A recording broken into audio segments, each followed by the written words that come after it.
শেষ পর্যন্ত হঠাৎ কি এমন ঘটলো যে 6 জন মন্ত্রীকে যখন তখন দায়িত্ব থেকে অব্যাহতি দেওয়ার কথা শোনা যাচ্ছে? 2/3 সংখ্যাগরিষ্ঠতা জোগাড় করতে গিয়ে কি শাসক শিবির নিজেদের বহিষ্ঠতা নিয়েই নতুন করে ভাবছে? শেষ পর্যন্ত কেন অমিত শাহকে তড়িঘড়ি পৌঁছতে হলো রাষ্ট্রপতির কাছে? দেশের বর্তমান রাজনৈতিক পরিস্থিতি এই মুহূর্তে একটি অত্যন্ত গুরুত্বপূর্ণ ও কৌতূহলপূর্ণ মোড়ে এসে দাঁড়িয়েছে। সংসদে একটি শক্তিশালী সংখ্যাগরিষ্ঠতা প্রমাণের লক্ষ্যে শাসক শিবিরের যে রাজনৈতিক কৌশল তা নিয়ে নানাবিধ বিশ্লেষণ চলছে। রাজনৈতিক মহলের একাংশের মতে জোটের সমীকরণ এবং সরকারের অভ্যন্তরীণ ভাবমূর্তি বজায় রাখার তাগিদে বিজেপির শীর্ষ নেতৃত্বকে বেশ কিছু গুরুত্বপূর্ণ সিদ্ধান্ত নিতে হচ্ছে। এর ফলে বেশ কয়েকটি উল্লেখযোগ্য মন্ত্রকে পরিবর্তনের সম্ভাবনা দেখা দিয়েছে এবং জোট রাজনীতি সমীকরণ মেলাতে গিয়ে নতুন চ্যালেঞ্জের সৃষ্টি হয়েছে বলে মনে করছে রাজনৈতিক মহল। এই সম্ভাব্য রদবদলের তালিকায় প্রথমেই যে নামটি নিয়ে আলোচনা চলছে তা হলো কেন্দ্রীয় শিক্ষামন্ত্রী ধর্মেন্দ্র প্রধানের। সম্প্রতি দেশের শিক্ষা ব্যবস্থা এবং ছাত্রদের ভবিষ্যৎ সংক্রান্ত বেশ কিছু বিতর্কিত ইস্যু নিয়ে দেশ জুড়ে সমালোচনা হয়েছে এবং বিরোধীরা এই বিষয়টিকে হাতিয়ার করে সরকারের ওপর চাপ সৃষ্টি করছে। একটি গণতান্ত্রিক ব্যবস্থায় যে কোনো পদের সাথেই জবাবদিহিতা এবং দায়িত্ববোধ অঙ্গাঙ্গিভাবে জড়িত, সেই নীতিকে সামনে রেখেই সরকার সম্ভবত এই মন্ত্রকে নতুন মুখ আনার কথা ভাবছে। রাজনৈতিক বিশেষজ্ঞদের মতে সরকার চাইছে শিক্ষা ব্যবস্থার সাথে যুক্ত সাম্প্রতিক বিতর্কগুলো থেকে বেরিয়ে এসে একটি স্বচ্ছ ও দায়বদ্ধ ভাবমূর্তি গড়ে তুলতে, যাতে সাধারণ মানুষের মনে প্রশাসনের প্রতি আস্থা বজায় থাকে। এরপরই আলোচনায় রয়েছে হরদীপ সিং পুরীর নাম। আন্তর্জাতিক স্তরে চর্চিত একটি পুরনো মামলার নথি প্রসঙ্গে তার নাম জড়ানো নিয়ে বিরোধী দলগুলো বেশ সরব হয়েছে। বিরোধীরা এই ইস্যুকে কেন্দ্র করে সরকারের উপর রাজনৈতিক ও নৈতিক চাপ বাড়ানোর চেষ্টা করছে, যা বিজেপির শীর্ষ নেতৃত্বের জন্য কিছুটা অস্বস্তির কারণ হয়ে দাঁড়িয়েছে। তৃতীয় যে নামটি নিয়ে জল্পনা চলছে সেটি হলো অর্থমন্ত্রী নির্মলা সীতারমণের।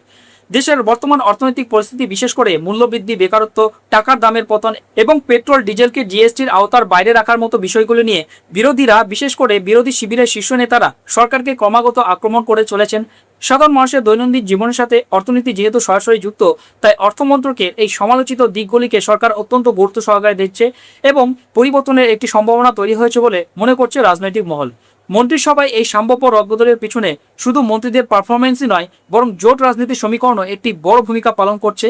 সংসদের 360 জন সাংসদদের একটি মজবুত সংখ্যাতত্ত্বে পৌঁছানোর যে লক্ষ্যমাত্রা নিয়ে আলোচনা হয়, বর্তমানে এনডিএ জোটের আসন সংখ্যা তার চেয়ে কিছুটা কম। এই ঘাটতি মেটাতে গিয়ে জোটের শরিক এবং অন্য দল থেকে আসা নেতাদের সন্তুষ্ট করার একটি চ্যালেঞ্জ সরকারের সামনে রয়েছে। রাজনৈতিক মহলে জল্পনা রয়েছে যে তৃণমূল কংগ্রেস থেকে আসা কয়েকজন নেতা, যেমন কাকলি ঘোষ দস্তিদার এবং সুদীপ বন্দ্যোপাধ্যায়ের মতো নেতারা মন্ত্রিত্বের প্রত্যাশা রাখছেন। অন্যদিকে মহারাষ্ট্রে শিবসেনার একনাথ শিন্ডে গোষ্ঠীতে যোগ দেওয়া উদ্যোগ শিবিরের পুরনো 6 সাংসদদের তরফ থেকেও মন্ত্রিত্বের দাবি জোরালো হচ্ছে। সরকার একদিকে যেমন নিজেদের দলের মন্ত্রীদের কাজের মূল্যায়ন করছে, ঠিক তেমনি শরিকদের এই প্রত্যাশা পূরণের জটিল সমীকরণ মেলাতেও সচেষ্ট রয়েছে। এছাড়া আরও 2 জন মন্ত্রীর নাম নিয়ে বিশেষ চর্চা হচ্ছে। এর মধ্যে একজন হলেন রবনীত সিং বিট্টু, যিনি কংগ্রেস ছেড়ে বিজেপিতে এসেছিলেন। লোকসভা নির্বাচনে পরাজিত হওয়া সত্ত্বেও তাকে মন্ত্রিসভায় জায়গা দেওয়া হয়েছিল, কিন্তু বর্তমানে শোনা যাচ্ছে দলের নতুন রাজনৈতিক কৌশলের অঙ্গ হিসেবে তার জায়গায় অন্য কাউকে সুযোগ দিয়ে একটি নতুন ভাবমূর্তি তৈরির চেষ্টা করা হতে পারে। তবে সবচেয়ে বেশি চমকপ্রদ যে নামটি নিয়ে আলোচনা হচ্ছে তা হলো সড়ক ও পরিবহন মন্ত্রী নীতিন গডকরি। দেশের পরিকাঠামো উন্নয়নে তার ভূমিকা ব্যাপকভাবে প্রশংসিত হলেও রাজনৈতিক মহলে তার ভবিষ্যৎ নিয়ে জল্পনা তৈরি হয়েছে। বিরোধীদের তরফ থেকে তার মন্ত্রকের কিছু কাজ এবং তার পরিবারের সদস্যদের ব্যবসার সাথে যুক্ত থাকার বিষয়ে স্বার্থের সংঘাতের অভিযোগ তোলা হয়েছে। শীর্ষ নেতৃত্বের সাথে তার কাজের ধরন নিয়ে মাঝে মধ্যেই মতপার্থক্যের খবরও সংবাদ মাধ্যমে উঠে আসে, যা এই জল্পনাকে আরও উস্কে দিয়েছে। সামগ্রিকভাবে বিচার করলে দেখা যায় বর্তমান রাজনৈতিক প্রেক্ষাপট অত্যন্ত গতিশীল এবং নানাবিধ সমীকরণে পূর্ণ। সরকার একদিকে যেমন নিজেদের ভাবমূর্তি পরিচ্ছন্ন রাখতে এবং প্রশাসনিক কাজে আরও স্বচ্ছতা আনতে চাইছে, ঠিক তেমনি অন্যদিকে জোটের রাজনীতি এবং শরিকদের দাবি দেওয়া সামলাতেও তৎপর।